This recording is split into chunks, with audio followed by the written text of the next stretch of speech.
We're gonna buzz it. So Paul's going to do most of the cutting. Kidney. The inspector will usually open up the kidney at the slaughterhouse and make sure that it looks good inside. The animal is given it to have a healthy life. This right here is strip lard. You can render down to make fat for pie crust, that kind of stuff. If you bake and you're a pie maker, the leaf lard is what you want to use for the crust of your pie. That stuff is gold. What the leaf lard does is it protects the internal organs of the animal, so it basically sits up near the kidneys, the liver, the heart, and it protects them from the animal. So what Paul's taking out the tenderloin right now. We'll just go through some of the anatomy, what we call primals of the animal. This will start at the front. This is, does anyone know what this is called? Shoulder. Shoulder, another word for it, which is not very intuitive. It's butt. The butt. This is the butt, exactly. The butt is not the butt. The shoulder is the butt. Okay, this is very common. We use it to smoke it. We'll make pulled pork. It's delicious. It's a braising meat. What we mean by that, we kind of break the animal down into different ways that we want to prepare it.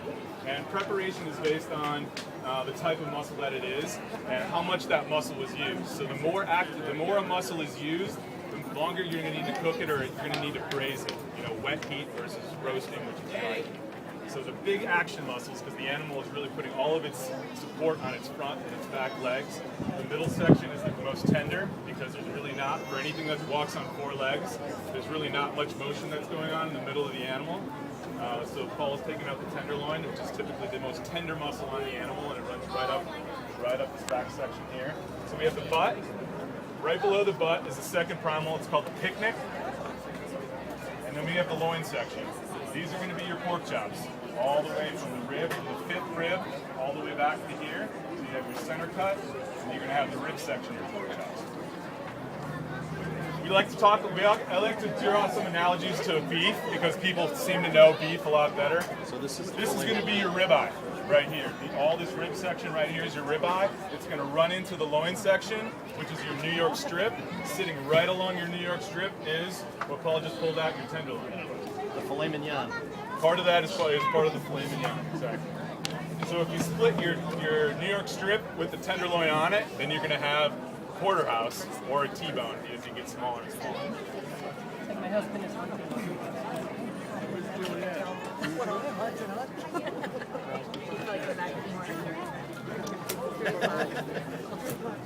So one of the things we want to dispel with doing this today, and one of the reasons we really want to be here talking to you guys, as I mentioned earlier, we had a lot of people ask questions about, are we going to slaughter it today, things like that. I really hope to dispel and maybe change some hearts and minds today that it's really not a gruesome process, even though Paul's going to go through that. There's no blood, it's not gruesome. This is where your food comes from, and this is something that we feel strongly that people need to see. And I'm really excited that there are kids and everyone who's watching this today. So he's going to take off the butt and the picnic at the same time.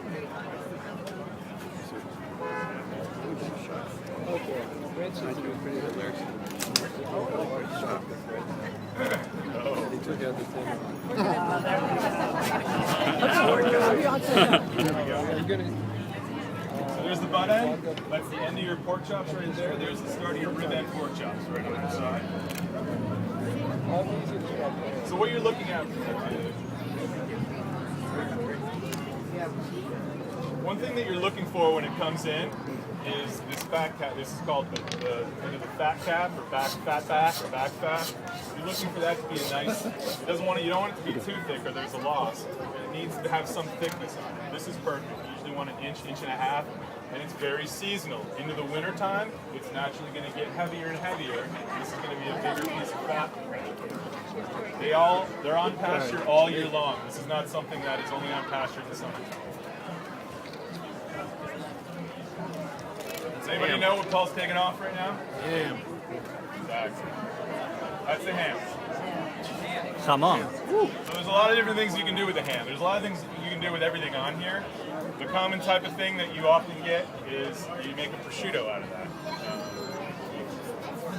anyone is very, very interested in making a prosciutto out of this ham right here, come talk to me afterwards. I think this is probably great. We're happy to coach you up on it. It's actually very, very easy.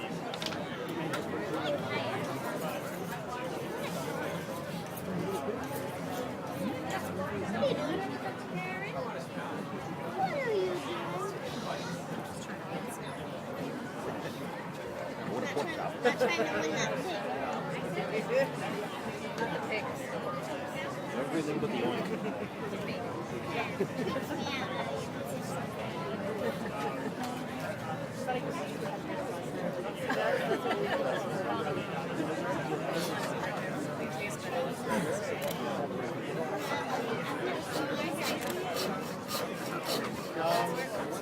Where your food comes from. Look. It comes from the belly, see it? It's how they prepare the meat. See that? Here. Oh, sorry. You see the end of the meat where it kind of looks like bacon? Okay. It's a pig. Anybody know what that's going to be? That's your bacon. That's your belly. So our bacon, if you had a chance to have it, we don't use any nitrates or nitrites when we make our bacon. Everything is done. We hot smoke it. So essentially, when you buy it, it's already essentially cooked to temperature. You obviously need to render some of the fat out of it and crisp it up as you'd like to eat it. But we're very passionate about the fact that we're not adding chemicals to the meat. We're not adding nitrates and nitrites. You might notice that it's a little different color. That pink color that you often get in bacon is from the chemicals. That's from the nitrates and the nitrites that are commonly found in bacon.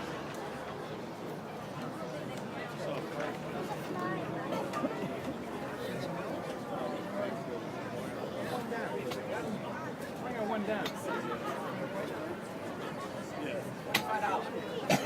Oh, please. I paid my dues. I paid my dues.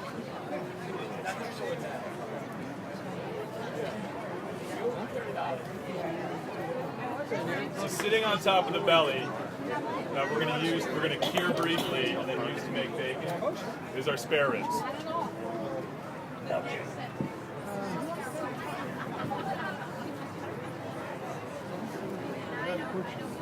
There's a rack of spare ribs right there.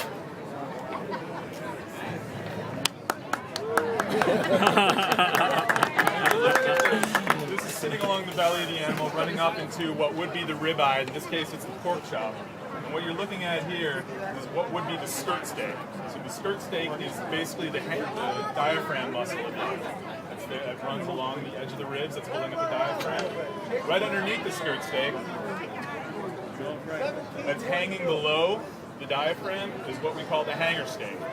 On beef, sorry. On pork, it's much too small to actually identify.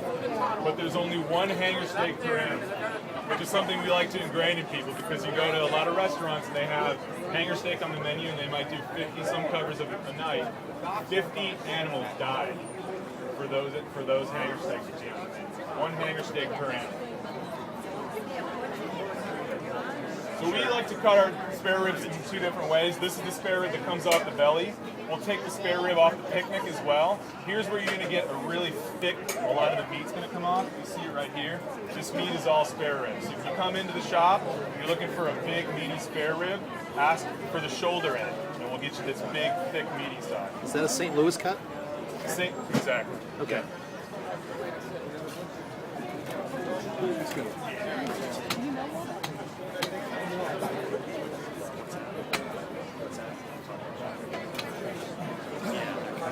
This is the sirloin, pork sirloin. It's where the meat of the loin comes through and meets the hand. Makes it a delicious roast. Go in here for you.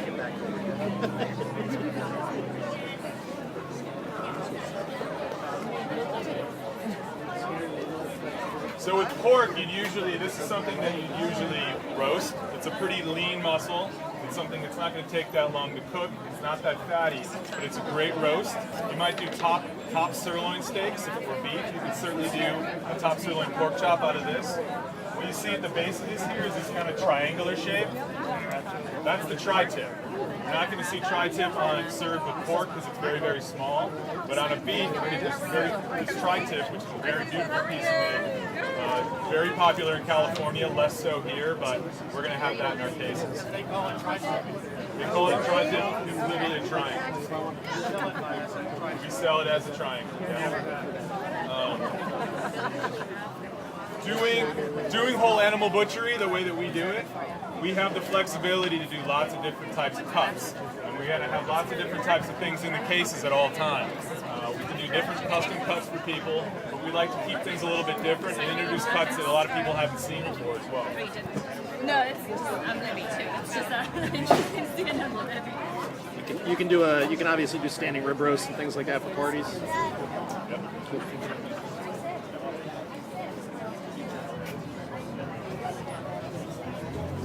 Sure, yeah. We just had a quick question about special orders and pork shoulder and stuff like that.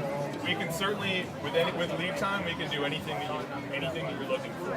Assuming it's something that is in season and can be found in the tri-state area, usually within 100, 150 miles of here.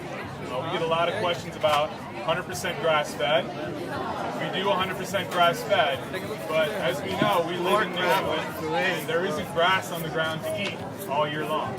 So grass-fed meat is generally very seasonal. If you're buying 100% grass-fed meat in the wintertime, it's not local. It's not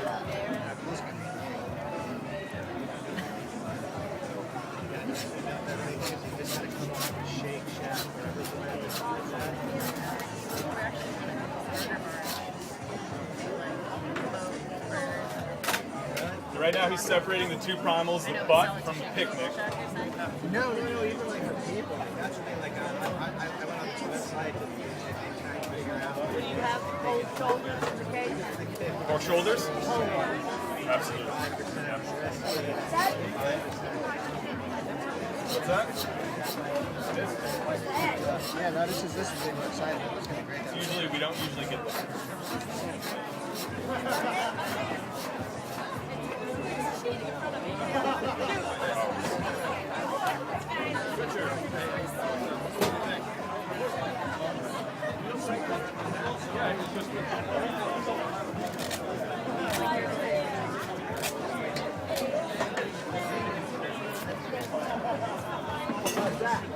Zachary.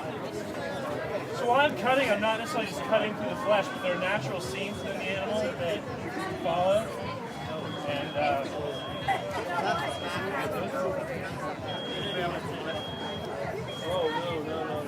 almost everything that we do, I should have talked a little bit more about the actual butchering process. One of the things that we're trying to do is re-educate people about the craft of butchery, which is something that's been lost. We cut almost everything with a 5-inch blade. You can pretty much cut the entire animal with that blade in one handsaw, as you see. We don't use a lot of fancy tools and things like that. We like to kind of do things in the traditional way. What you see Paul has on right now, he's got a scabbard, which is a traditional butcher's tool belt with a steel on the other side.